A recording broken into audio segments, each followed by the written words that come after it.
Good morning बच्चों। आज हम ज्योग्राफी का सेकंड पार्ट करेंगे। इंडियाज़ साइज़ एंड लोकेशन का second part. India's contact with the world have continued through ages, but her relationships through the land routes are much more older than her marine contacts. India के जो contact हैं पूरी दुनिया के साथ वो बहुत ही ज़्यादा पुराने हैं, लेकिन जो लैंड के कॉन्टैक्ट हैं वो ज़्यादा पुराने हैं इंडिया की मैरीन कॉन्टैक्ट से। इंडिया के जो पानी के थ्रू जो कॉन्टैक्ट हैं, जो सी के थ्रू कॉन्टैक्ट हैं, ओशन के थ्रू जो कॉन्टैक्ट हैं, वो ज़्यादा पुराने नहीं हैं in relation to land contacts.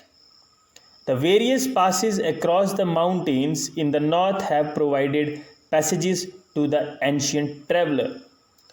अब जो बहुत सारे पासिस हैं जो माउंटेन्स में नॉर्थ में पड़ते हैं, उसके थ्रू बहुत सारे ट्रैवलर्स जो हैं वो इंडिया में आते थे और इंडिया के ट्रैवलर्स बाहर जाते थे, जिसके थ्रू बहुत सारे आइडियाज़, आइडियोलॉजीज़ और चीज़ें जो हैं वो इंडिया और बाकी कंट्रीज़ जो है एक दूसरे के साथ शेयर करते थे। While the ocean restricted such interactions for a longer time, और बहुत से लंबे समय तक ओशंस की वजह से जो इंडिया की इंटरेक्शन थी बाकी दुनिया के साथ वो नहीं हो पा रही थी ओशंस के through. These routes have contributed in the exchange of ideas and commodities since ancient times। अब पुराने समय से ये जो रूट्स हैं इन्होंने बहुत ज़्यादा कंट्रीब्यूशन की है इंडिया में बहुत सारे आइडियाज़ को एक्सचेंज करने के लिए और कमोडिटीज़, चीज़ों को एक्सचेंज करने के लिए। The ideas of the Upanishads and the Ramayanas, the stories of Panchatantra, the Indian numerals and the decimal system this could reach many part of the world. जो उपनिषद के आइडिया थे और जो रामायणा का आइडिया था वो भी बाहर इन्हीं रूट्स की वजह से गया। द स्टोरी ऑफ पंचतंत्रा, जो पंचतंत्रा स्टोरीज थी इंडिया की, वो भी इन्हीं रूट्स की वजह से बाहर इंटरेक्शन हुई और लोगों को पता चला बाहर इंडिया के बारे में। जो इंडियन न्यूमरल से इंडिया ने जो नंबर बनाए थे, जो डेसिमल सिस्टम था इंडिया का, वो भी बाहर इन्हीं रूट्स के थ्रू पहुंचा। दस could reach many parts of the world, और बहुत से दुनिया के हिस्सों में पहुंचा इन्हीं रूट्स के through. The spices, muslins and other merchandise were taken from India to different countries.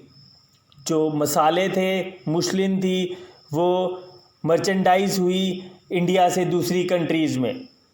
On the other hand, the influence of Greek sculpture, the architectural style of dome and the minarets from West Asia can be seen in different parts of the country। और बाहर से Greek की sculpture जो थे, नक्काशी जो थी वो आई, आर्किटेक्चरल स्टाइल जो था डोम बनाने का वो आया, एंड जो मीनार बनाते थे वो साउथ एशिया से, वेस्ट एशिया से इंडिया में आ गया। अब इंडिया के नेबर्स कौन कौन से हैं? India's neighbours. India occupies an important strategic position in the south Asia. India occupies an important strategic position in south Asia. अब इंडिया की एक बहुत ही इंपॉर्टेंट पोजीशन है, स्ट्रेटेजिक पोजीशन है पूरे साउथ एशिया में। India has 28 states and 9 union territories। यहाँ पे ये किताब पुरानी है, इसमें 29 स्टेट्स और 7 यूनियन टेरिटरीज़ दी है। जो नई किताब है उसमें देखिएगा 29 स्टेट्स हैं और 9 यूनियन टेरिटरीज़ है। आपको पता होगा जम्मू एंड कश्मीर पहले स्टेट थी, अब वो यूनियन टेरिटरी बन गई है। 2 यूनियन टेरिटरीज़ बन गई है, जम्मू एंड कश्मीर एंड लद्दाख। ये क्वेश्चंस हैं जो आपको करने हैं। The number of union territories along the western and eastern coast. Second question, area wise which is the smallest and which is the largest state. Third question, The states which do not have an international border or lie on the coast.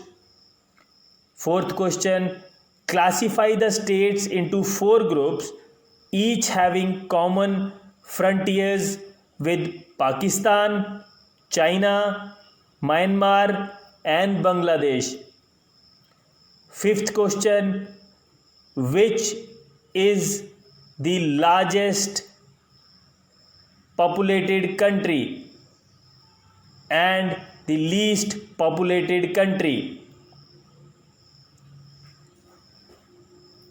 इसके बाद which is the largest populated state and least populated state, which is the biggest country or we can say the largest country and which is the smallest country in the world.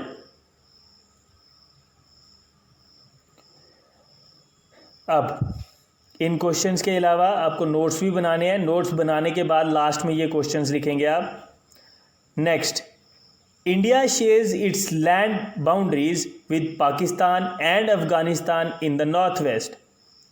India जो है वो अपनी land boundaries को share करता है इन पाकिस्तान और अफगानिस्तान के साथ नॉर्थ वेस्ट में, China, Nepal and Bhutan in the north में चाइना, नेपाल और भूटान के साथ, Myanmar and Bangladesh in the east में म्यांमार और बांग्लादेश के साथ. Our southern neighbours across the sea consist of 2 island countries namely Sri Lanka and Maldives. और साउथ में 2 कंट्रीज़ हैं, आइलैंड कंट्रीज़ हैं जिनके साथ इंडिया सी के थ्रू जो है नेबरिंग शेयर करता है, जिनका नाम है श्रीलंका एंड मालदीव्स. आप मैप में भी देख सकते हैं. Sri Lanka is separated from India by a narrow channel of C formed by पाक straight and the gulf of Mannar. Sri Lanka जो है वो इंडिया के साथ सेपरेट हो गया है एक नैरो चैनल के साथ. सी के एक नैरो चैनल बना हुआ है जो कि पाक स्ट्रेट और गल्फ ऑफ मन्नार से बना है.